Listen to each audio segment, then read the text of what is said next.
Hi hello అందరికీ. చాలా సింపుల్గా చాలా టేస్టీగా ఉండే ఆలూ పరాటా. ఇది బ్రేక్ఫాస్ట్లో అయినా బాగుంటుంది, డిన్నర్లోకైనా చాలా బాగుంటుంది. మరి దీన్ని ఎలా ప్రిపేర్ చేసుకోవాలో, దీని ప్రాసెస్ ఏంటో చూసేద్దాం.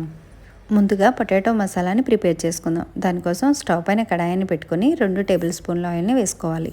ఆయిల్ హీట్ అయిన తర్వాత 1 టీ స్పూను ఆవాలు, 1 టీ స్పూను జీలకర్ర, సన్నగా చాప్ చేసుకున్న అల్లం ముక్కలు, సన్నగా చాప్ చేసిన కరివేపాకు, సన్నగా చాప్ చేసుకున్న కొత్తిమీరని వేసుకొని ఒకసారి కలుపుకొని, సన్నగా చాప్ చేసిన పచ్చిమిర్చి, సన్నగా చాప్ చేసుకున్న ఉల్లిపాయ ముక్కలను కూడా వేసుకొని ఒకసారి బాగా అన్నీ కలిసేలాగా కలుపుకొని మూత పెట్టేసి ఒక 2 నిమిషాలు లో ఫ్లేమ్లో కుక్ చేసుకోవాలి.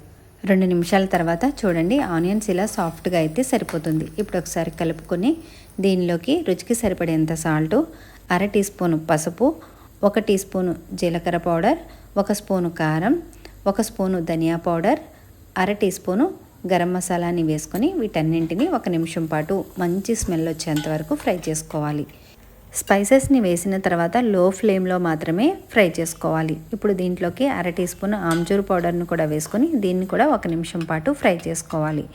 దీనిలోకి ముందుగానే ఉడికించుకొని స్మాష్ చేసుకున్న బంగాళదుంప స్మాష్ని వేసేసుకోవాలి. వేసుకున్న ఈ బంగాళదుంప స్మాష్, ఉల్లిపాయ మసాలా అన్నీ బాగా కలిసేలాగా బాగా కలుపుకోవాలి. ఇప్పుడు దీంట్లోకి సన్నగా చాప్ చేసిన కొత్తిమీరను కూడా వేసుకొని దాన్ని కూడా అంతా బాగా కలిసేలాగా కలుపుకొని లో ఫ్లేమ్లోనే 1 నిమిషం పాటు ఫ్రై చేసుకొని స్టవ్ ఆఫ్ చేసుకోవాలి. ఆలూ మసాలా స్టఫ్ అయితే రెడీ అయిపోయింది.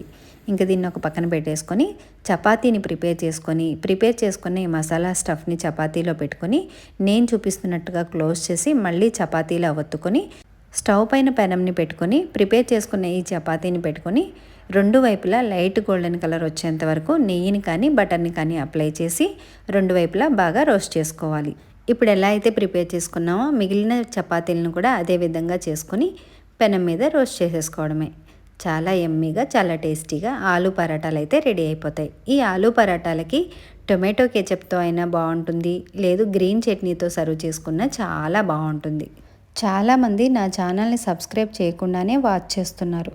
నా వీడియోస్ కనుక మీకు నచ్చినట్లయితే తప్పకుండా నా ఛానల్ని సబ్స్క్రైబ్ చేసుకోండి. సబ్స్క్రైబ్ చేసుకున్నానా లేదా అని ఒకసారి రీచెక్ చేసుకోండి. మీ లవ్ అండ్ సపోర్ట్ ఉన్నంత వరకు ఇలాంటి మరిన్ని రెసిపీస్ని మీతో షేర్ చేసుకుంటాను. Thank you.